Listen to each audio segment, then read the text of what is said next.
I don't know. Hi, Bookends. Hi, we're back.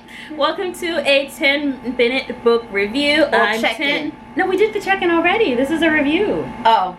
Yeah? Girl. I'm tired, y'all. I can promise we're not on nothing. You know, that's exactly what I thought that people would be thinking, that we were on something. But, yes. Lord. Welcome to a 10-minute book review. I'm 10. I'm 2. And today's book review is going to be on... Oh, that's right. I'm sorry. Listen, this is the truth. This is the truth. It has been a minute and a half. This book is called Black Boy Joy. And I can't pronounce his name. What's his name? Kwame Mbalia. So it has 17 different stories, like short stories. We were gonna go over each one, but it might be just be better just to go over some. I don't know. Okay, so I guess we just go over. You know what? Let's do an overall thing. So basically, when it comes to black boys, when it comes to black people, especially black boys, what do we see? We see trauma porn. We see, you know, Hakeem from the hood running from the police, or we see, you know, Jaheim trying not to get on drugs. Anyway, you set me off into a place, I'm telling you, and it doesn't have to be that way. Anyway, so when we read about black people, usually, like, the books that are being projected towards, in the media, like, towards people that get the most play, are usually the ones that have to do with black trauma. And we call it black trauma porn because it seems to be, like, as black people, we know what's going on in our community. We know what things look like, as T was saying. But it's not like, okay, if we weren't, let's just say if you're white, or you're Asian, or you're Hispanic. Any color, any color but black. Yeah, like, you can fight a dragon, you can go into space, you can go back in time, you know, but there's little joy to it. But I love that this book, it actually showcases joy, and it showcases joy in boys. Because usually if there is any type of joy that's being shown, the boys are usually left out of it. Jumping right on in. So it did showcase different stories. Like, okay, so how we enter into the book is this little boy, and he's going to a funeral of someone that he cared about. And that sounds really sad, of course, because I love that it shows that black boys, especially, because in the media there's like only one emotion that black boys have. Anger. That is it. But in this, it shows like there's a sadness, and then there's also a happiness that can come from the sadness. So he's at a funeral, and he's walking around outside because he's sad about the person that he lost. And then there's this like dude who's like, I think he's like blowing bubbles or something. And essentially how we go through all these different stories is we go through these stories through the guise of this boy, because what they're doing is they're looking for joy. Now, I think a beautiful thing in this is that joy is found in different situations. So perhaps not always in joyous situations, but joy is found. To give an example of that, there's one of the stories in the book where there's like a community party or something, like a community event, and it is supposed to be about like violence against black people, but it's supposed to be like bringing the joy up from it. Not from the violence, but for black people. And so it does mention the violence that's happening, police brutality, disproportionate provisions of necessities, things of that nature. But it also shows... It's probably my mother. That's your mother. Oh. What you She must have heard me call my brother fast. Turn it down, turn it down, turn it down, turn it down. She not about to catch me outside. Nope. She can find out when the video comes out. Anyway, so yeah, like there was that, like they had to make up a rap. Yeah, they had to make up like a rap about the joys that can be found in the hood, essentially. And there are a lot of joys that can be found in the hood. Like, it's not just like if you watch movies and shows, it makes it sound like it's dreary every single day. You're running for your life every single day. You're avoiding drugs every single day. It's like, no, that's like saying living in the suburbs, you're trying to avoid Tide Pods every single day. Or you're trying to avoid licking frogs every single day. Anyway, yes, and there's other stories in it too. Like, there's one story about a boy who has autism. And that really touched me because my son has autism. And in the book, in the story, his mother has died.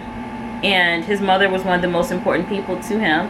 I don't know if you know someone with autism, or if you have a child with autism, you know that they're usually hyper close to one of their parents. Usually the mother, but it could be the father, but they're usually hyper close to one of their parents, because that parent has become their complete protector. Like with a child doesn't have autism per se, growing up, they don't need a complete protector. They just need to be protected from other children for the most part. But for a child with autism, you can't just protect them from other children. You have to protect them from adults too, because they don't have a voice when they're little, like if they're nonverbal when they're little. So I really enjoyed that story because it came from the mind of a little child with autism. And it wasn't this like normally in the media when it talks about children with autism, they do this Rain Man type connotation. Like this person who is socially inept, this person who has no friends, doesn't interact with their family, doesn't like anything. And it's like, if you have a child with autism, you know that is not true. You can feel the love radiating off of your child. Whether they're verbal or nonverbal, you can feel the love radiating off of your child. They are humans too. So just like all other humans can love and can feel sad and can have hurt feelings and can feel happiness, children with autism can too. But there's like this notion in the media that shows they don't feel anything. They don't feel anything. Yeah. I'm so happy that they showed him feeling things, and also that he didn't understand everything that was going on, but that didn't mean that he felt less. You know what I mean? Like, oh, of course, definitely, because there's this young. He shouldn't be young no more. He should be an adult now. But he's like this at the time, this young little black boy, and his memory. They'll treat you like you can't remember things. Exactly, or that you're not listening, or you can't see. Yep. Right. And so there was this commercial that they also put out about people, and there was like, some were CEOs, and others owned their own companies, but they're supposed to be looked at as lazy or slow or I remember that commercial. Yeah, and it's like, it's just the opposite. You never know the person could be unless you talk to them. Well, no, excuse me, let me rephrase that.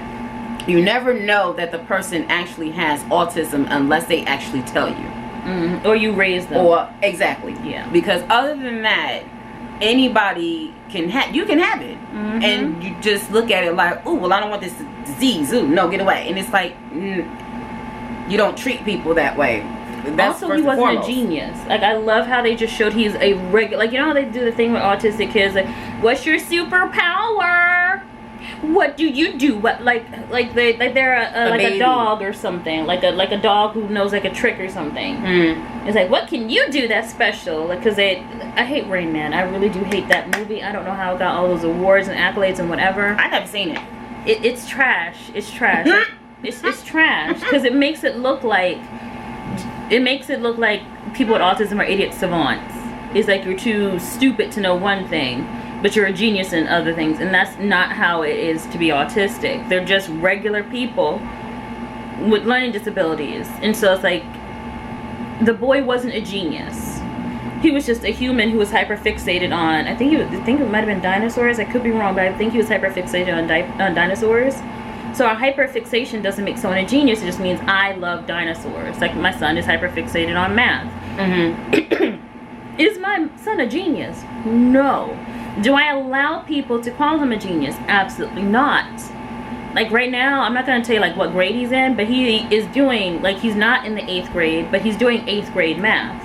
And they're doing that in the school to keep him occupied, because the level of math that they have for his grade level is not keeping him occupied, because he's like speeding through it and then like, okay, what next? So he's on 8th grade and going into 9th grade math, and the school just started, like, the school year just started.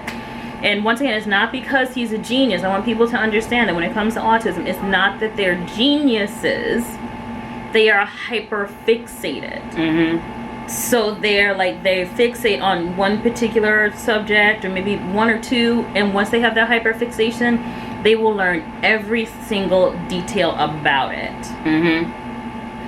So yeah, like I love how they didn't try to say like he is a genius, he is super smart. Like no, he's a regular kid with hyperfixation, which children with autism have.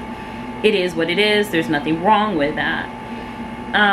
There was another story that I liked too. What was that other? Let me look really quick. There was another story that I really liked. Let me just pull it really quick because I listened to the book and I also like half listened, half read. This one was cute too. It's going to be a fight in the cafeteria, and you bet that was cute too. But it's not really the one I liked. There's a few of them in there. Yeah, All of them in the back have done something, and it's nice because it's like it seems more so like the allowance of all of them to be a part of it. You know, because maybe they, who knows, maybe they don't have the funds, or maybe friends or however it goes for them. Yeah, and then also too, it kind of showed that I think this is it. Got me a jetpack, but like basically it showed the imaginative world of little black boys, and yes, there were some hard times in it. Yes, the setting was sometimes the ghetto, sometimes it was the country, sometimes it was the suburbs. But the main focus of the book wasn't like, oh man, Hakeem needs to stay away from the drug dealers. Or, oh no, Fuquan's about to go into a gang. He's gonna shoot some. No, it wasn't all that. And I feel like I'm just gonna put it. I do. I get so tired of it. It's just like I don't want to see it anymore. Exactly. Because this is how it's just depicted all the time. Then just get rid of it. I'm sorry. If you want to see like a true example of how like we're seeing like in the media when it comes to joy and trauma, which one wins, black joy or black trauma? Mind you, it's not that black people don't buy black joy. It's just that the publishers and the media don't put it in the forefront. So if you want to see an example of that, go on Barnes & Noble's website and see what the top African American books are. I bet you will see The Hate You Give, and that book came out like what, 5 years ago or so? Is it 22? I mean, it could be like 5 or 6 years ago. The Hate You was Give. it 4 or 3? Let me see. Because I know it's been a while. Recent.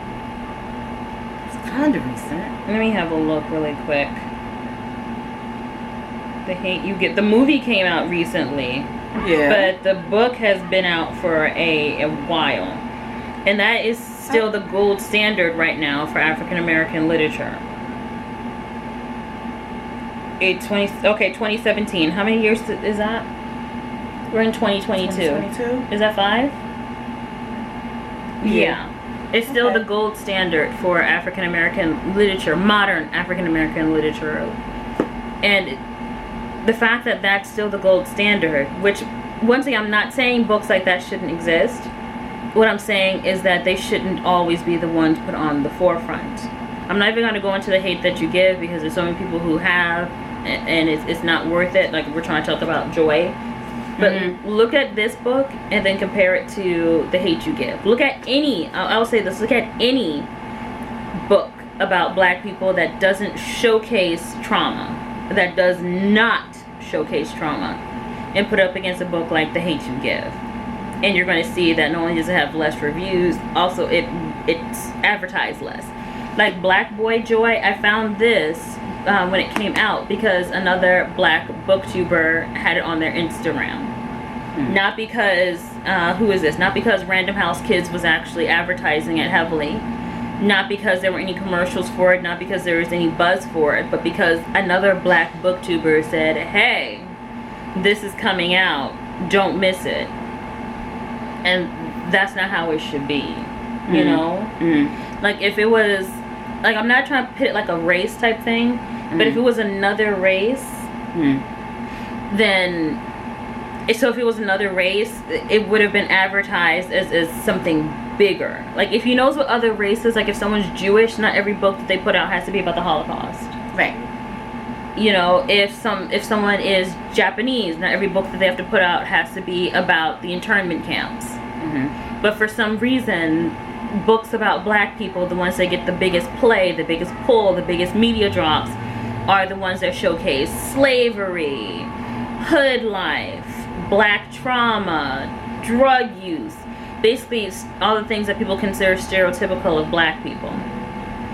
But when it comes to other, like even when it comes to children's books, like there's so many black children's, like I went to Barnes & Noble's recently with my son, and we were trying to find a book with a little black kid on it, you know, like there's nothing wrong with other books, so I just want him to see himself in media. It was like, you know, oh, this boy is fighting racism in school. This little girl, she doesn't have any friends because she's the only black girl in town. This little, like, it's like I don't want, like, yes, social justice is very important. I totally get that. But if other children get to be children, why can't my baby get to be a child too? You know? Like, why does my child have to, like, if he wants to be a black boy, it has to be he's fighting racism, or why is my hair not okay? You know, or why is my skin color not okay? Like, books trying to teach him why his skin color is okay, or why is it, like, why does it always have to be that? Why can't he fight why can't my baby fight a dragon? Why can't my baby fight a dragon? Because of what dragons are. Or even, why can't my baby go to space? Why can't my baby go on an adventure? Why can't my you know, like, why does my baby have to be 1, stuck in the hood, 2, trying to fight for social justice, 3, trying to fight against racism? Like, why can't my baby just live? I'm not saying that these other books don't deserve to be there. I'm saying that it doesn't need to be the only thing. And as a black person who was born black, grew up black, and is still black, it's disheartening. Like, when I was younger, like, we didn't even see ourselves. You know, the only book that I saw when we were younger, the one book with the black boy on front, it won a couple of awards. It was about him in the hood. Fresh? No. It is the one. It's a black and white book. When I figure it out, I'll maybe put it in the description. But that was the only book, and that was so disheartening. And then when it came to American Girls, when it came to Abby Walker, something like that, it's like the only one we had was a slave who was learning to read. That was her adventure. That was her book. This book is awesome. We highly recommend it. Black Boy Joy. If you have children, if you don't, this is a great read. And I honestly, reading it myself, it was very healing, because I got to see myself put out in the media in a positive way, in a way that I see myself as well. So even if you're an adult, please read it anyway, because it is self-healing. Alright, battery died, so we have like a few seconds. But yeah, thanks for watching. It's been a 10-minute book review, and the book we reviewed is Black Boy Joy. Yay! Look at that smile on his face. He's so happy. Yes. Yeah. Bye, Bookends!